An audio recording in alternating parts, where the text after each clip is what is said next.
like, anything you could possibly bring in politics today, or, war or famine or whatever. Like, you can't say something now that won't officially offend someone. I had a post on Facebook the one day, right? Me and my buddy, we worked together. And I said to him, do you even know what the graduation class song was? And he goes, no. And he said it was The Wonder Years, right? I go, no, it wasn't The Wonder Years. It was not, because I would remember what The Wonder Years is. So I put it on Facebook, and I had maybe 25, 30 classmates comment on it. We got up to like 99 comments without no one arguing or fighting. And then I said that, and someone was like, yeah, you're right. Like, this is the first time almost hitting 100 comments where there's no arguments. We were all just reminiscing, and you're like, if that's what Facebook was used for, like to chat and to do everything. But like I said, I mean, Facebook, right, when it comes to the debates and comments, like, Facebook is a small window into your actual life. Oh, sure. So like I can make that whatever I want to mold it into. I can make myself to be, a bodybuilder that's living out in California. If you don't see me out in the streets of Scranton, you don't know what I'm doing. You can't, like I could be doing anything. And in the same aspect, like, you could put something out there, a quote, an idea, and someone thinks like, oh man, like, Will's going through it. Don't you're going through it. Like, like, man, I feel bad for them. And it could just be something that you want to say to get off your chest, and people be calling you like, oh, I know when you post something like that, you're really going through it, Like, that's not what it's about. But, I think sometimes when it's not meant to be what it is, like, I just want to create a space where there's no comments. You just post pictures of stuff, but not like, good luck. Not like Instagram or whatever. Just kind of like, oh, I'm friends with Will. Like, oh, Will took a picture. Oh, that's cool. But I'm not going to comment on it. I don't want to put it. You want to put up anti this, anti just kind of like MySpace. What like would just you call it. Leave me alone. Leave me alone, book. Leave me alone, book. You know what I'm saying? And mind your business, book. Exactly. Speaking of graduation songs, I remember what mine was at my school. It was Here I Go Again on My Own, a Whitesnake, right? Just to let you know, it was only like 5 other black kids.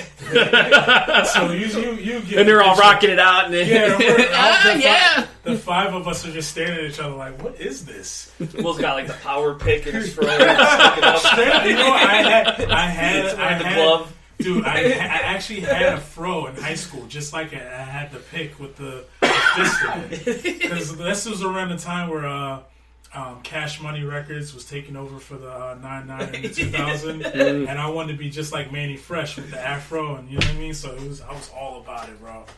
It was impressive. It was so symmetrical. It was dope. Instead of Master P, it's Master W.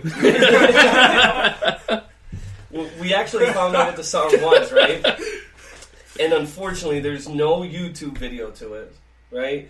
I can't even find the guy performing the song, whether it be live or recorded, right? And the only time we found it was on the church choir. So, like someone puts a clip to it, all of a sudden we're blasting it on Facebook, just listening to the church choir sing our song. Like, I can't tell you the lyrics to it. I can't tell. I tried to tag the class president in it. He wouldn't respond. No one would tag him in it so we could get an answer. We had to go back to the actual pamphlet that got handed out. Someone took a picture of it. And then everyone started clipping it. They were like, oh, I remember. Some people were like, wait, we had a class song? Like, this is going back 15 years. It was a mystery. What is that called? That's called like the Mandela effect, right? Where you can't remember exactly what something happened in the past, like with the Bernstein, what is it, Bernstein Bears? What is it called? The Bernstein Bears. Bernstein Bears, but they call it, it's spelled differently due to the Mandela effect, so that's interesting. It's Wonder Years to this weird church song and you can't remember. It's like that, right? But it's also like when they talk about that Sinbad movie where he was a genie. Yes. And he's not. There's never been a real genie movie. People were like, "Yeah, I seen that movie. Like, yeah, I heard that the song." The sequel to Kazam, right? No. Let's be honest here, Will. You wanted to be Shaq for a little bit. I did. I actually did, because you all remember the movie Good Burger? Yeah. And that one scene where he was in it and they actually brought him food, and Kel says something to the effect, he's like, they run to Shaq in slow motion. First of all, this is the greatest scene ever. They're playing that song, dum, dum, dum, dum, dum. And they're just like, Shaq! And they give Shaq the food, and Shaq goes something. He says something like, "Dude, welcome to the Good Burger, home of the Good Burger." And then Shaq goes, "Hey, little man, you forgot the tomatoes."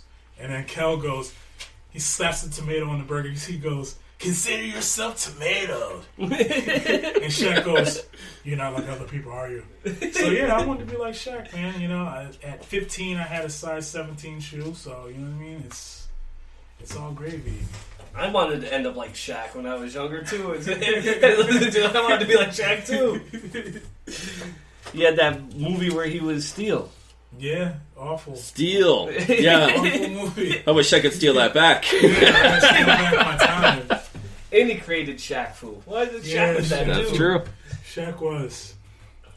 Until Kobe came in and took it all over. And then you can't be the Diesel when you got the Mamba on the team. The Mamba takes over. He's the most lethal snake in the garden. Yeah, you're right, man.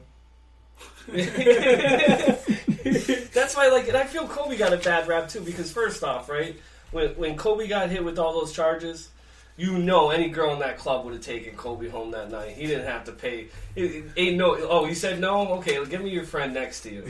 You know that could have happened. So, Oh yeah.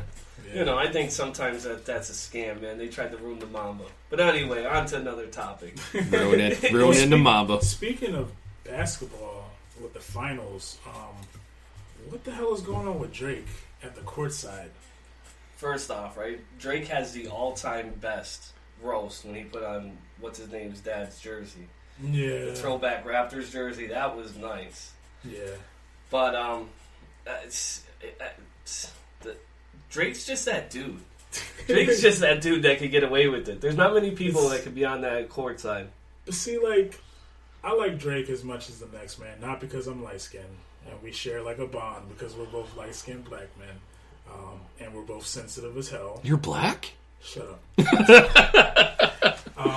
I just feel like the whole trash talking thing should be left to the players, though. You know what I mean? It's cool when, sometimes you get rowdy in the crowd, but Drake is staring down the players like he's actually playing for the Raptors.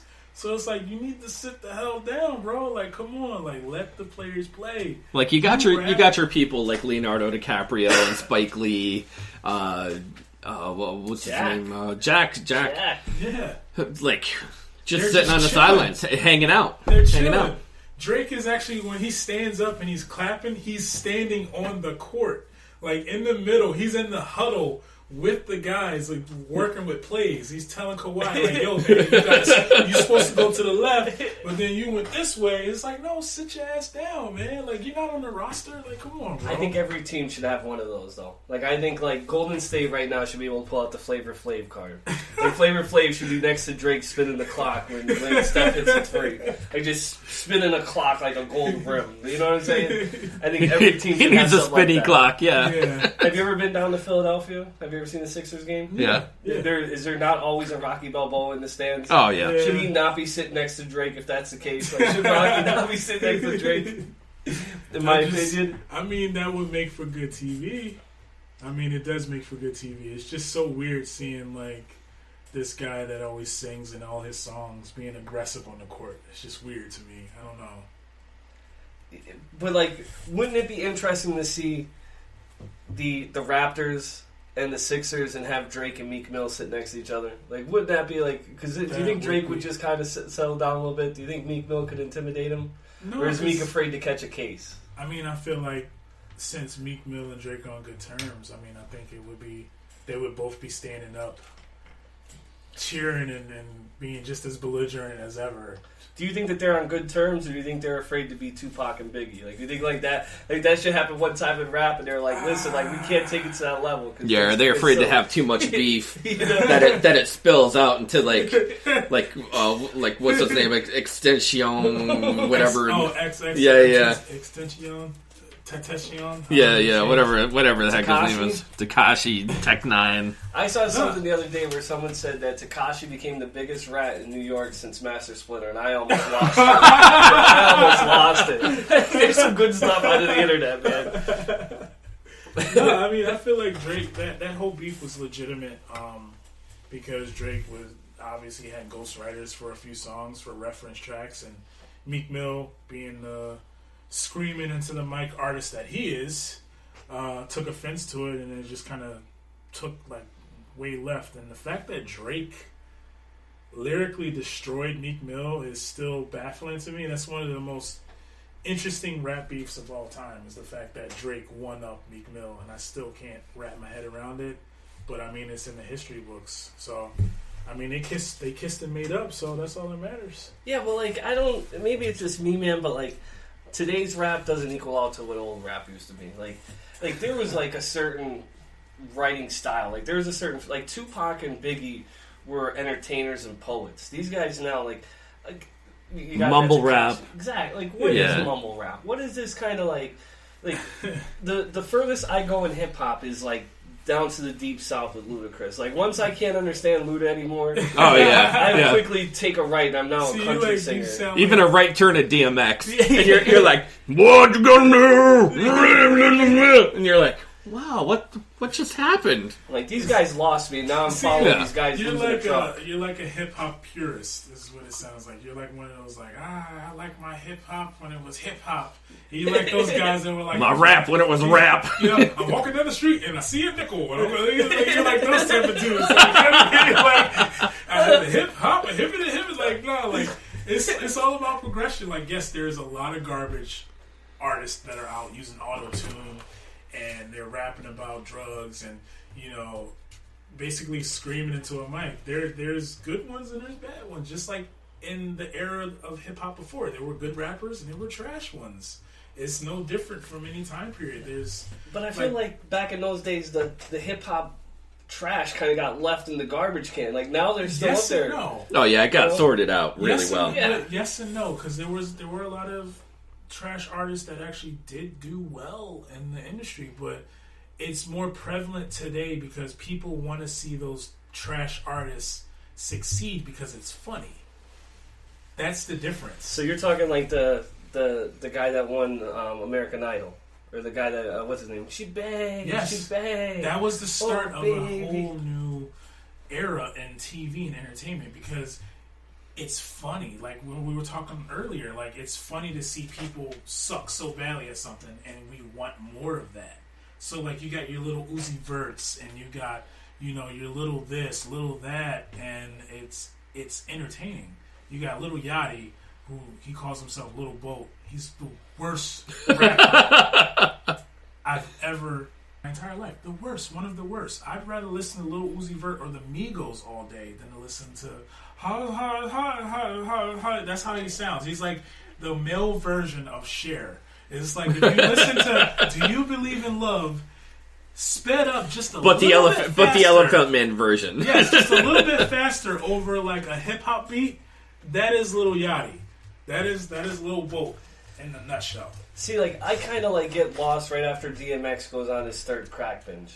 You know, like he comes out of prison and he's holding people up like he's actually in Cradle to the Grave. Like it becomes real life, you know. And but like, don't get it wrong, don't get it twisted. I'll still listen to Rudolph the Red-Nosed Reindeer when Christmas comes around with DMX. Yeah. But like, when you're saying that stuff, like all I hear on the radio now is this fluffed up like bubblegum rap, and it's just like you said, like I'm the bubblegum pop music. Yeah, like it's almost like NSYNC and Backstreet Boys came back, but it's just rap now. Don't even talk about. I love me some boy bands, bro. You love some Backstreet Boys. I love some Backstreet Boys, but first of all, we're not going to talk about NSYNC. We're not going to talk about Backstreet Boys. We're not even going to talk about 98 Degrees. We're going to talk about some O-Town. Okay? Do y'all know who O-Town was and what they did for the end of the era of boy bands? Liquid Dreams, Nocturnal Emission. That is Liquid Dreams is the greatest boy band song of all time. Wait. Do you consider Boyz II Men to be a boy band? Because Boyz II Men had that shit. Of course they were. No, they were. Yeah, of course they were. They were not a boy band. Yes, they were. Boyz II Men was not. First of all, they did acapella boy band. No, acapella boy band. That is a man band. There ain't no boy band. That's a man band. They're just a sexy man band. We're talking about Motown Philly back again. How do I? Come on, son. But here's the thing, though. Motown Philly back again. Yes. I think each one of their albums turned you from a boy into a man. Oh yeah. Throughout the entire album, it doesn't. You put on the greatest hits, and it's like the greatest. You did there. See that? I think they're boys. I would consider them the best of the boys.